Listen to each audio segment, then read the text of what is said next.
বেসরকারি শিক্ষা প্রতিষ্ঠানের পরিচালনা কমিটির থাবা থেকে রক্ষা পেতে শিক্ষক অভিভাবকরা যখন মরিয়া, ঠিক তখনই তাদের হাতে আরও একটি অস্ত্র তুলে দিতে যাচ্ছেন আমলারা।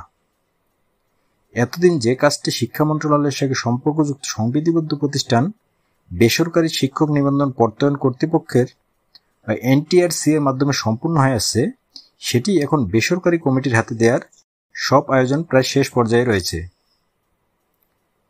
এনটিআরসির উদ্যোগে এন্ট্রি লেভেলে শিক্ষক নিয়োগের পুলিশ ভেরিফিকেশন বেসরকারি শিক্ষা প্রতিষ্ঠানের ম্যানেজিং কমিটি বা গভর্নিং বডির মাধ্যমে করার বন্দোবস্ত করা হয়েছে।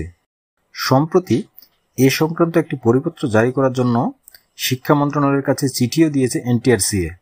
শিক্ষা মন্ত্রণালয়ের একাধিক সূত্রের মাধ্যমে এ তথ্য নিশ্চিত হওয়া গেছে। এ বিষয়ে জানতে চাইলে এনটিআরসির একজন কর্মকর্তা বলেন, ইতিপূর্বে বেসরকারি শিক্ষক নিয়োগের সুপারিশের পুলিশ ভেরিফিকেশন এনটিআরসি এর মাধ্যমে করা হতো। এনটিআরসিএ যেহেতু নিয়োগকারী কর্তৃপক্ষ নয়, সেহেতু নিয়োগের জন্য নির্বাচিত প্রার্থীদের পুলিশ ভেরিফিকেশন কার্যক্রম সংশ্লিষ্ট শিক্ষা প্রতিষ্ঠানের ম্যানেজিং কমিটি বা গভর্নিং বডির মাধ্যমে সম্পন্ন করার জন্য মন্ত্রণালয়ের কাছে অনুমতি চাওয়া হয়েছে।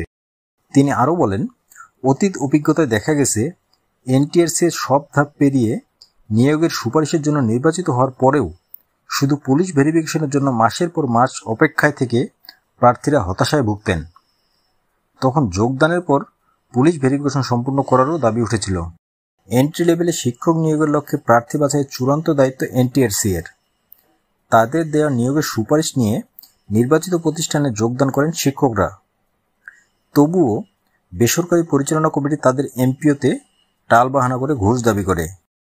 এই আইনটি কার্যকর হলে এন্ট্রি লেভেলে শিক্ষক নিয়োগের পুলিশ ভেরিফিকেশনের ক্ষেত্রে নিয়োগপ্রাপ্তদের দুর্ভোগ আরও বাড়বে বলে অনেকে আশঙ্কা করছেন। এ বিষয়ে আপনার মতামত কমেন্টের মাধ্যমে জানানোর অনুরোধ করা হলো।